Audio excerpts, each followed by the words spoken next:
Welcome back friend, मैं नंद श्रीवास्तव आपके YouTube channel Indians study centre पे आप सभी दोस्तों का स्वागत करता हूं। और आज मैं आप लोगों के लिए जो हिंदी के 20 महत्वपूर्ण प्रश्नों की सीरीज चल रही है, इसका पार्ट 6 लेकर आया हूं। इसके पहले मैंने आप लोगों को 5 पार्ट दिए हैं, तो यदि वो पाँचों पार्ट आप नहीं देखे हैं तो डिस्क्रिप्शन बॉक्स में उसका मैं लिंक दे दूँगा, आप वहाँ से जाकर देख सकते हैं। और ये सभी पार्ट अति महत्वपूर्ण हैं आप लोगों की आगामी एग्जाम, जो सी-टेट, यूपी टेट या राजस्थान टेट, बिहार टेट या किसी भी प्रदेश स्तरीय जो शिक्षक पात्रता परीक्षा के लिए आप तैयारी कर रहे हैं, तो आपके लिए बहुत ही महत्वपूर्ण ये सीरीज़ जो है सिद्ध हो सकती है। तो चलिए वीडियो स्टार्ट करते हैं। और यहाँ पर देखते हैं, जैसा कि आप लोगों को पता है कि सी-टेट में आपको 2 पैसेज मिलेंगे, प्रोज पोएट्री से यानी गद्यांश और पद्यांश से। और राज्य स्तरीय शिक्षक पात्रता परीक्षा यानी यूपी टेट वगैरह में आपको कम से कम 1 पैसेज तो ज़रूर मिलेंगे। तो इसमें पैसेज जो गद्यांश है वो देखिए, निम्नलिखित गद्यांश को ध्यानपूर्वक पढ़कर पूछे गए प्रश्नों के सही विकल्प का चयन कीजिए। यानी आपके इस गद्यांश पे आधारित 4 से 5 प्रश्न जरूर होंगे जो आपको इसी के अकॉर्डिंग आंसर देने रहेंगे। तो चलिए पहला क्वेश्चन हम लोग देखते हैं। इसमें पहला क्वेश्चन है, बनी बनाई लीक पर कौन चलते हैं। तो चलिए पैसेज में चलते हैं और देखते हैं कौन चलता है बनी बनाई लीक पर। तो देखिए पैसेज जो स्टार्ट है, लीक पर वे चलें जिनके चरण दुर्बल और हारे हैं, हमें तो जो हमारी यात्रा से बने ऐसे अनिर्मित पथ प्यारे हैं। इसी प्रकार पूरा पैसेज है। तो ऊपर फर्स्ट लाइन देखिए, आपको आंसर मिल जाएगा, लीक पर वह चलें जिनके चरण दुर्बल और हारे हैं। यानी लीक पर वो चलते हैं जिनके पैर जो हैं बहुत दुर्बल और बहुत थके हुए हैं। तो ऑप्शन हम लोग देखते हैं, तो देखिए पहला ही ऑप्शन आपको मिल जाएगा कि बनी बनाई लीक पर वह चलते हैं जिनके चरण दुर्बल हों। तो ऑप्शन ए इसका सही हो जाएगा, यानी 101 का सही आंसर ए हो जाएगा। नेक्स्ट क्वेश्चन देखते हैं, राह रोके कौन खड़े हैं। इसमें 4 ऑप्शन आपके पास है। ऑप्शन ए पीले बांस के झुरमुट, ऑप्शन बी ऊंचे खड़े पर्वत, ऑप्शन सी सरपत और ऑप्शन डी विपत्तियाँ। तो पैसेज में चलते हैं और देखते हैं राह रोके कौन खड़ा हुआ है भाई। तो पहला पैसेज हो गया था, मतलब पहला पैराग्राफ। दूसरा देख रहे हैं, साक्षी हो राह रोक खड़े पीले बांस के झुरमुट। यानी यहाँ देखिए आप सेकंड, आपको पैसेज में ही यहाँ पर भी आपको यहाँ मिल जाएगा कौन राह रोके खड़ा हुआ है, बांस के झुरमुट। तो ऑप्शन में चलते हैं और देखते हैं बांस के झुरमुट हैं कि नहीं हैं। तो देखिए आपका ऑप्शन 102 का जो क्वेश्चन नंबर है, पहला ही आपको आंसर मिल जाएगा, पीले बांस के झुरमुट जो हैं राह रोके खड़े हुए हैं। तो देखिए पैसेज से आधारित जो क्वेश्चन होते हैं बहुत ही इजी होते हैं। आप आसानी से, अगर आपको 2 पैसेज मिल रहे हैं लैंग्वेज वाले सेक्शन में, चाहे वो हिंदी का हो या इंग्लिश का हो, तो वहाँ पर आप इजीली 10 नंबर में से, यानी 10 क्वेश्चन में से 8 नंबर तो सुरक्षित कर सकते हैं। और ये सी-टेट में बहुत ही आसानी से आप इस 8 नंबर को अपने रिजर्व कर सकते हैं आप 30 नंबर वाले सेक्शन में। जबकि यूपी टेट वगैरह में सिर्फ एक ही पैसेज अब पूछे जाते हैं और कभी कभी वो भी नहीं पूछा जाता है। तो कहीं ना कहीं सी-टेट जो है इस आधार पर राज्य स्तरीय शिक्षक पात्रता परीक्षा से इजी हो जाता है आपके पासिंग मार्क और आपके टोटल नंबर को बढ़ाने में। इसलिए ज़रा सा भी आप ध्यान देंगे तो बड़े आसानी से अच्छे नंबर प्राप्त कर सकते हैं लैंग्वेज वाले सेक्शन में।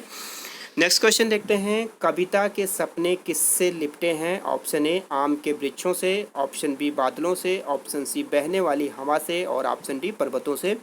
तो इसका जो सही आंसर हो जाएगा, चलिए विकल्प में देखते हैं, कविता के सपने किससे लिपटे पड़े हैं।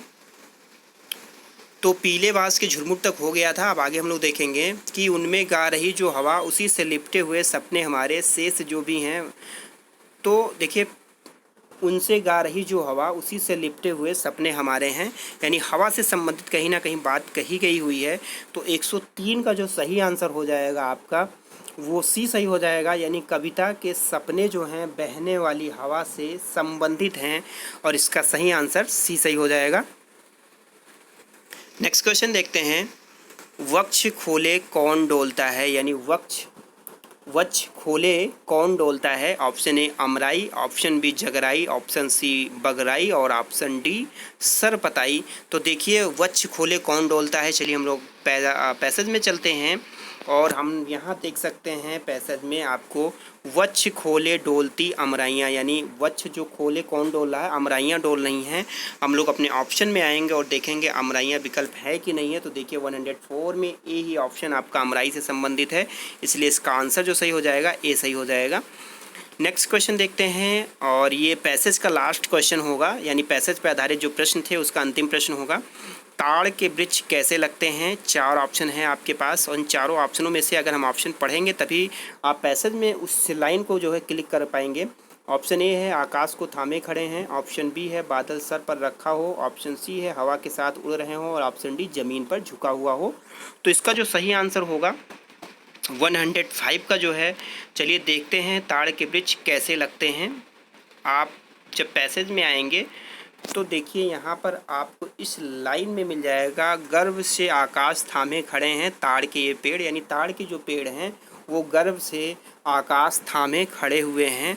और अपने क्वेश्चन में हम लोग आते हैं तो देखते हैं ताड़ के वृक्ष कैसे लगते हैं, तो ऑप्शन ए आपका सही हो जाएगा, आकाश को थामे खड़े हों। तो देखिए पैसेज पे आधारित कितने इजी क्वेश्चन थे जो आप थोड़ा सा भी अगर आप कूल माइंड से पढ़िए तो आप सही आंसर निकाल सकते हैं। और आप एक पैसेज से संबंधित कम से कम 5 क्वेश्चन होते हैं तो 5 क्वेश्चन के जो है आंसर सही दे सकते हैं। चलिए पैसेज से आधारित सारे क्वेश्चन खत्म हो गए। अब थोड़ा सा हम लोग एक तरीके से ग्रामेटिकल जो क्वेश्चन है उसको सॉल्व करने की कोशिश करेंगे। नेक्स्ट क्वेश्चन है शाब्दिक और अशाब्दिक हैं। शाब्दिक और अशाब्दिक क्या है। ऑप्शन ए भाषा के तत्व, ऑप्शन बी भाषा के रूप, ऑप्शन सी भाषा शिक्षणविद और ऑप्शन डी भाषा अधिगम के कारक। तो 106 का जो सही आंसर हो जाएगा बी, यानी शाब्दिक और अशाब्दिक जो हैं भाषा के रूप हैं। भाषा के रूप के अंतर्गत ये दोनों विकल्प, ये दोनों शाब्दिक और अशाब्दिक आते हैं। नेक्स्ट क्वेश्चन है श्रुत लेख से तात्पर्य है, ये भी महत्वपूर्ण प्रश्न है।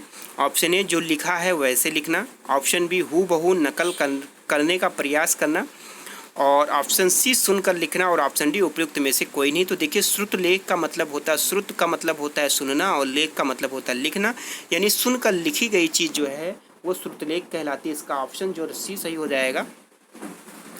नेक्स्ट क्वेश्चन देखते हैं, लिखना पढ़ने से पहले सीखना चाहिए, यह विचार किसका है। महत्वपूर्ण प्रश्न है ये क्वेश्चन जो है, रिपीटेड है एग्जाम में। Option a Miss Helen Parkhurst का, ऑप्शन बी लेडी मॉन्टेसरी का, और ऑप्शन सी डाल्टन का, और ऑप्शन डी फ्रोवल का। तो 108 का जो सही आंसर हो जाएगा ए, मिस हेलन पार्क हस्ट ने कहा हुआ था कि लिखना जो है पढ़ने से पहले सीखना चाहिए, यानी पढ़ने से पहले बच्चों को जो है लिखने का ज्ञान देना चाहिए। हालांकि भाषा कौशल के अंतर्गत जो है पहले जो है पढ़ना आता है उसके बाद लिखना आता है, यानी भाषा कौशल के अंतर्गत 4 प्रकार के क्रम आते हैं, यानी पहले सुनना, फिर बोलना, फिर पढ़ना और लिखना। लेकिन मिस हेलन पार्क हस्ट ने थोड़ा सा इसके विपरीत बात कही हुई थी। उन्होंने कहा हुआ था पहले बच्चों को लिखना सिखाया जाए उसके बाद पढ़ना सिखाया जाए। चलिए नेक्स्ट क्वेश्चन देखते हैं, संरचनात्मक पद्धति किस शिक्षण सूत्र पर आधारित है। ऑप्शन ए सरल से जटिल की ओर, ऑप्शन बी जटिल से सरल की ओर, ऑप्शन सी अज्ञात से ज्ञात की ओर, ऑप्शन डी उपयुक्त में से कोई नहीं। तो 109 का जो सही आंसर हो जाएगा वो ए सही हो जाएगा, यानी संरचनात्मक पद्धति जो है सरल से जटिल की ओर शिक्षण सूत्र पर आधारित है। नेक्स्ट क्वेश्चन देखते हैं, रसानुभूति किस विधा के शिक्षण का प्रमुख उद्देश्य है, यानी रसानुभूति जो है किस विधा के शिक्षण का सबसे इम्पोर्टेंट ऑब्जेक्ट है या प्रमुख उद्देश्य है। तो देखिए ऑप्शन ए पद्य शिक्षण का, ऑप्शन बी गद्य शिक्षण का, ऑप्शन सी कहानी शिक्षण का, और ऑप्शन डी व्याकरण शिक्षण का।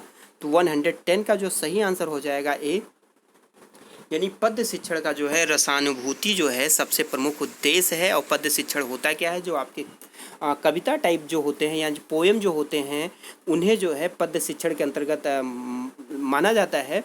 और कोई भी कविता आप पढ़िए तो देखिए उसमें से एक रस की अनुभूति होती है। अगर कोई वीर रस की बात कही गई है, वीर रस की कविता है तो वहाँ से वीर रस की अनुभूति होगी। शोक से संबंधित कोई कविता है तो वहाँ शोक से संबंधित रस अनुभूति होगी। प्रेम विवाह या फिर ऐसा प्यार से संबंधित कोई बात कहा गया है तो वहाँ पे रति भावना वाली जो अनुभूति होती है। तो इस प्रकार की जो है रसानुभूति जो है पद्य शिक्षण का एक प्रकार होता है या भाग होता है या उद्देश्य होता है। नेक्स्ट क्वेश्चन देखते हैं, काव्य के कितने भेद हैं। Option A 2, option B 3, option C 4 और ऑप्शन डी 5। तो 111 का जो सही आंसर हो जाएगा ए, यानी काव्य के जो हैं 2 भेद होते हैं। अगला प्रश्न देखते हैं, तार्किक क्रम में विचार प्रस्तुत करना एक तत्व है। अगर तार्किक क्रम में जो है विचार प्रस्तुत किया जाता है तो एक तत्व है किसका। ऑप्शन ए लेखन शिक्षण का, ऑप्शन बी व्याकरण शिक्षण का, ऑप्शन सी पठन शिक्षण का, और ऑप्शन डी इनमें से कोई नहीं। तो 112 का जो सही आंसर हो जाएगा वो लेखन शिक्षण हो जाएगा, क्योंकि जब हम लेखन शिक्षण करते हैं तो वहाँ पर हमारे तार्किक क्रम और विचार का एक तरीके से वर्णन होता है। क्वेश्चन जो पूछा जाता है उसके अकॉर्डिंग जो है हम अपने विचार के द्वारा जो है उस प्रश्नों को सॉल्व करने की कोशिश करते हैं। आज की सीरीज का नेक्स्ट क्वेश्चन देखते हैं। उच्चारण संबंधी दोष के निवारण के लिए किस प्रकार की सहायक सामग्री का उपयोग कर सकते हैं। यानी अगर प्रोनाउंसिएशन में कोई प्रॉब्लम आ रही है, उच्चारण संबंधी कोई प्रॉब्लम है, तो उसको दूर करने के लिए हम किस प्रकार की सहायक सामग्री का प्रयोग कर सकते हैं। ऑप्शन ए श्रव्य सहायक सामग्री, ऑप्शन बी दृश्य सहायक सामग्री, ऑप्शन सी श्यामपट्ट और ऑप्शन डी प्रदर्शनार्थ चित्र।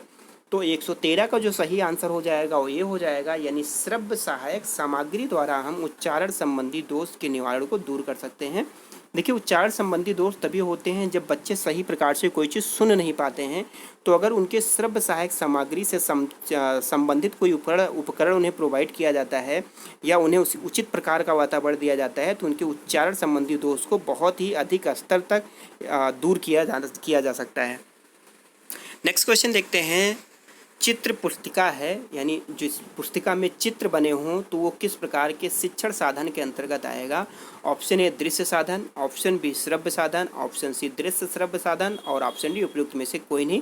तो देखिए, इस टाइप के क्वेश्चन जो है, मैं कोई भी अगर सीरीज ला रहा हूँ तो उसमें ज़रूर आपको कहीं ना कहीं लैंग्वेज एक तरीके से चेंज होकर इस टाइप का क्वेश्चन मिल रहा होगा, यानी श्रव्य साधन, दृश्य साधन और श्रव्य दृश्य साधन। तो इससे कहीं ना कहीं आपके एक क्वेश्चन पक्के हैं और आने ही आने हैं, इसलिए आप जरा सा भी मिस्टेक मत करिएगा और अपने एक नंबर जो है सुरक्षित कर लीजिएगा।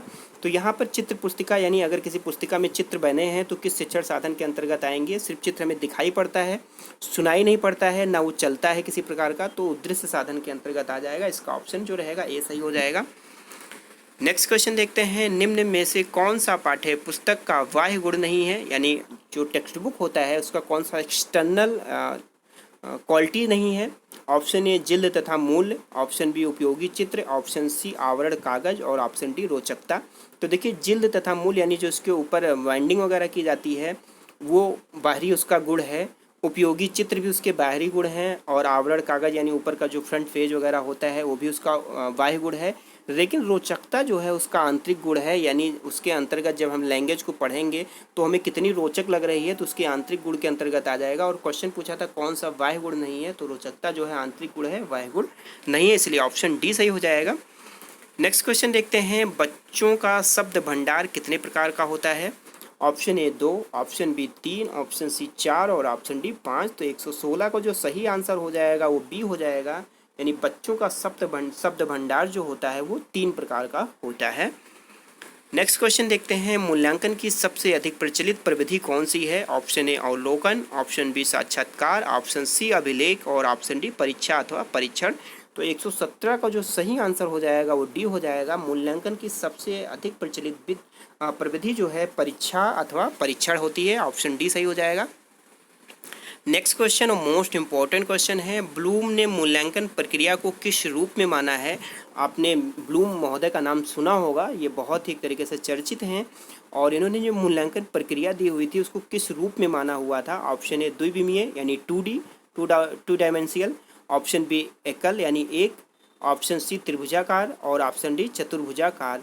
तो 118 का जो आपका सही आंसर हो जाएगा सी, यानी ब्लूम ने मूल्यांकन प्रक्रिया को त्रिभुजाकार माना हुआ था, यानी इस प्रकार जो है मूल्यांकन प्रक्रिया को इन्होंने एक मैप के माध्यम से दिया हुआ था।